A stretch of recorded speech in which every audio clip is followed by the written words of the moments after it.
Hello, good evening. ಎಲ್ರದ್ದು coffee ಆಯಿತಾ? ನಂದು ಕೂಡ ಆಯಿತು. ಎಸ್, ನಿನ್ನೆ ಏನು ಟಾಪಿಕ್ ಮಾತಾಡಿದ್ದೆ ಅದೇ ಟಾಪಿಕ್ ಬಗ್ಗೆ ಇವತ್ತು ಕೂಡ ನಾನು ಕಂಟಿನ್ಯೂ ಮಾಡ್ತಾ ಇದ್ದೀನಿ. ಎಸ್, ಮದುವೆ ಆಗಿ 1 ವರ್ಷ ಕೂಡ ಆಗಿದೆ. 1 ವರ್ಷದಲ್ಲಿ ಯಾವುದೇ ರೀತಿ ನಾವು ಕಾಂಟ್ರಾಸೆಪ್ಟಿವ್ ಯೂಸ್ ಮಾಡದೆ ಟ್ರೈ ಮಾಡ್ತಾ ಇದ್ದೀವಿ. ಆದರೂ ಕೂಡ ನಾವು ಕನ್ಸೀವ್ ಆಗ್ತಾ ಇಲ್ಲ. ವಯಸ್ಸು ಕೂಡ ನಮ್ಮದು ಚಿಕ್ಕದಿದೆ, ಆದರೂ ಕೂಡ ನಾವು ಕನ್ಸೀವ್ ಆಗ್ತಾ ಇಲ್ಲ ಅನ್ನೋರು, ಪ್ಲಸ್ 5 ವರ್ಷ 6 ವರ್ಷದಿಂದ ನಾವು ಟ್ರೀಟ್ಮೆಂಟ್ ತೊಗೊತಾ ಇದ್ದೀವಿ, ನಾವು ಕನ್ಸೀವ್ ಆಗ್ತಾ ಇಲ್ಲ ಅಂತ ಅನ್ನೋರು, ಪ್ಲಸ್ ತುಂಬ ಏಜ್ ತುಂಬ ಕಮ್ಮಿ ಇದೆ ಆದರೂ ಕೂಡ ನಾನು ಕನ್ಸೀವ್ ಆಗ್ತಾ ಇಲ್ಲ ಅಂತ ಅನ್ನೋರಿಗೆ ನನ್ನ ಒಂದು ಸಲಹೆ ಏನಪ್ಪ ಅಂತ ಅಂದರೆ, ಟ್ರೀಟ್ಮೆಂಟ್ ತೊಗೋತಾ ಇದ್ದೀರಾ, ಯಾವ ಥರ ಟ್ರೀಟ್ಮೆಂಟ್ ತೊಗೋತಿದ್ದೀರಾ, ಯಾರ ಹತ್ರ ತೋರಿಸ್ತಾ ಇದ್ದೀರಾ ಅನ್ನೋದು ತುಂಬ ಇಂಪಾರ್ಟೆಂಟ್ ಆಗುತ್ತೆ. ಸೊ ನನಗೆ ಗೊತ್ತಿರೋ ಥರ ನಾವೆಲ್ಲ ಹಳ್ಳಿಗಳಲ್ಲಿ ನಮಗೆ ಎಲ್ಲದಕ್ಕೂ ಒಬ್ಬರು ಡಾಕ್ಟ್ರ್ ಆಗಿರ್ತಾರೆ, ಹೌದಲ್ಲ? ಯಾರು ಕೂಡ ಹೋಗ್ಬಿಟ್ಟು ಲೇಡಿ ಡಾಕ್ಟ್ರು, ಜೆಂಟ್ಸ್ ಡಾಕ್ಟ್ರು ಇವೆರಡೇ ಎಲ್ಲರ ತಲೆಯಲ್ಲೂ ಬರುತ್ತೆ. ಲೇಡಿ ಡಾಕ್ಟ್ರಿಗೆ ತೋರಿಸಿದ್ವಿ, ಜೆಂಟ್ಸ್ ಡಾಕ್ಟ್ರಿಗೆ ತೋರಿಸಿದ್ವಿ. ಎಸ್, ನೀವು ತೋರಿಸ್ತಾ ಇದ್ದೀರಾ, ನಿಮಗೆ ಒಳ್ಳೆ ಟ್ರೀಟ್ಮೆಂಟ್ ಸಿಗ್ತಾ ಇದೆ, ನೀವೆಲ್ಲ ಚೆನ್ನಾಗಿದ್ದೀರಾ ಅಂದರೆ ತುಂಬ ಒಳ್ಳೆಯದು. ಆದರೆ ಯಾರಿಗೆ ತೋರಿಸ್ಬೇಕು, ಯಾವ ಟ್ರೀಟ್ಮೆಂಟ್ನ ತೊಗೋಬೇಕು ಅನ್ನೋದನ್ನು ಪ್ಲೀಸ್ ತಿಳ್ಕೊಳ್ಳಿ.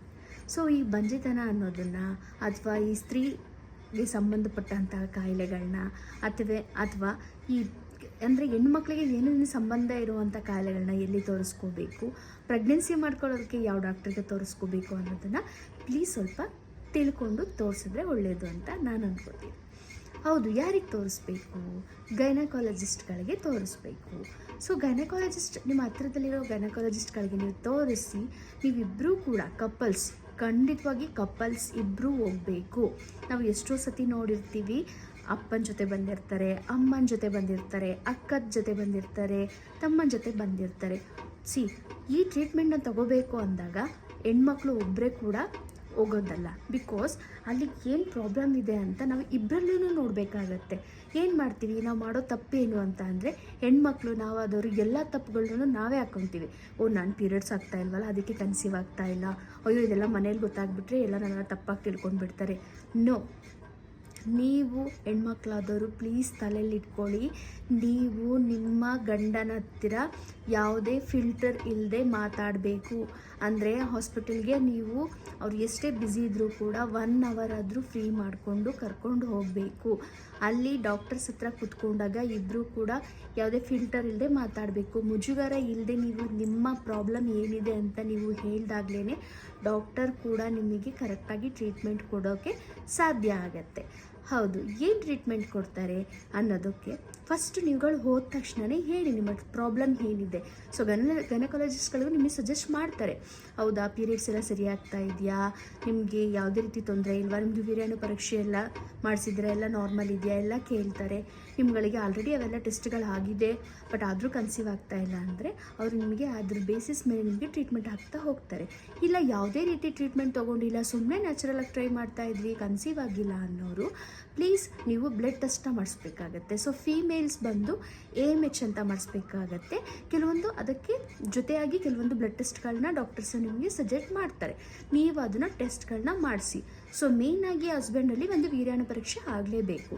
ಸೊ ಎಲ್ಲ ಈಗ ಅವ್ರಿಗೆ AMH ಅಂತ ಏನು ಹೇಳಿದೆ ಅದು ನಾರ್ಮಲ್ ಆಗಿದ್ದು, ಇವ್ರದ್ದು ಏನು ವೀರ್ಯಾಣು ಪರೀಕ್ಷೆ ನಾರ್ಮಲ್ ಆಗಿತ್ತು ಅಂತ ಅಂದರೆ ಡಾಕ್ಟರ್ಸ್ಗಳಿಗೆ ಟ್ರೀಟ್ಮೆಂಟ್ ಕೊಡಲಿಕ್ಕೆ ಈಸಿ ಆಗುತ್ತೆ. ಓಕೆನಾ? ಸೊ ಯಾಕೆ ಇವರು ಈ ಟಾಪಿಕ್ ಬಗ್ಗೆ ಮಾತಾಡ್ತಿದ್ದಾರೆ ಅಂತ ಅನಿಸ್ತಾ ಇದೆ ಅಲ್ಲ? ಎಸ್, ಯಾಕೆ ಅಂತ ಅಂದರೆ ನಾನು ಕಳೆದ 10 ವರ್ಷಗಳಿಂದ ಆ್ಯಂಡ್ರಾಲಜಿಸ್ಟ್ ಕಮ್ ಎಂಬ್ರಿಯಾಲಜಿಸ್ಟ್ ಆಗಿ ವರ್ಕ್ ಮಾಡ್ತಾಯಿದ್ದೀನಿ. ಸೊ ಆ್ಯಂಡ್ರಾಲಜಿಸ್ಟು ಎಂಬ್ರಿಯಾಲಜಿಸ್ಟ್ ಅಂದರೆ ಏನಪ್ಪ, ತುಂಬ ಜನಗಳಿಗೆ ಈ ವಿಷಯದ ಬಗ್ಗೆ ಗೊತ್ತಿಲ್ಲ. ಸೊ ಅದಕ್ಕೆ ನಾನು ನಿಮಗೆ ಶೇರ್ ಮಾಡ್ಕೊತಾ ಇದ್ದೀನಿ. ಸೊ ಆ್ಯಂಡ್ರಾಲಜಿಸ್ಟ್ ಮತ್ತು ಎಂಬ್ರಿಯಾಲಜಿಸ್ಟ್ ಬಗ್ಗೆ ನಾನು ಬರೋ ದಿನಗಳಲ್ಲಿ ಖಂಡಿತ ವಿಡಿಯೋ ಮಾಡ್ತೀನಿ. ಅದಕ್ಕಿಂತ ಮುಂಚೆ ನನಗೆ ಏನು ಗೊತ್ತಿದೆ ಅದನ್ನು ನಾನು ನಿಮ್ಗಳಿಗೆ ಹೇಳಬೇಕು ಅಂತ ಈ ವಿಡಿಯೋಸ್ ಮಾಡ್ತಾಯಿದ್ದೀನಿ. ಆ್ಯಂಡ್ ದೆನ್ ಬರೋ ದಿನಗಳಲ್ಲಿ ಅಂದರೆ ನಾನು ಆಲ್ರೆಡಿ ನಿಮಗೆ ಫಸ್ಟ್ ವಿಡಿಯೋ ಹಾಕಿದ್ದೀನಿ, ನಾನು 365 ಡೇಸ್ ಚಾಲೆಂಜನ್ನ ಅಕ್ಸೆಪ್ಟ್ ಮಾಡ್ಕೊಂಡಿದ್ದೀನಿ. ಒಂದು ದಿನ ಕೂಡ ಬಿಡದೆ ವಿಡಿಯೋ ಮಾಡಬೇಕು ಅಂತ ಅಂದ್ಕೊಂಡಿದ್ದೀನಿ. ಸುಮ್ಮನೆ ನಾನು ಡೈಲಿ ರುಟೀನ್ ಬಗ್ಗೆ ಆಗಿರ್ಬೋದು ಅಥವಾ ಸಾಂಗಿಗೆ ವಿಡಿಯೋ ಮಾಡೋಕ್ಕೋದಾಗಿರ್ಬೋದು ಅದೆಲ್ಲ ಮಾಡಿದ್ದೀನಿ, ಮಾಡ್ತಾನೇ ಇದ್ದೀನಿ. ಬಟ್ ಯಾವುದಾದ್ರೂ ಇನ್ಫಾರ್ಮೇಟಿವ್ ಆಗಿರಲಿ. ಆ್ಯಂಡ್ ದೆನ್ ನಿಮಗೆ ಗೊತ್ತಿದೆ, ಬಂಜೆತನ ಅನ್ನೋದು ತುಂಬ ದೊಡ್ಡ ಕಾಯಿಲೆ ಆಗ್ತಾಯಿದೆ ಕಣ್ರಿ. ಯಾಕೆ ಗೊತ್ತಾ, ಎಷ್ಟು ಲಕ್ಷ ಖರ್ಚು ಮಾಡಿದರೂ ಕೂಡ ನಮಗೆ ಟ್ರೀಟ್ಮೆಂಟ್ ಚೆನ್ನಾಗಿ ಸಿಗ್ತಾಯಿಲ್ಲ, ಸಿಕ್ಕಿದ್ರೂ ಕೂಡ ಅದು ಸಕ್ಸಸ್ ಆಗ್ತಾಯಿಲ್ಲ.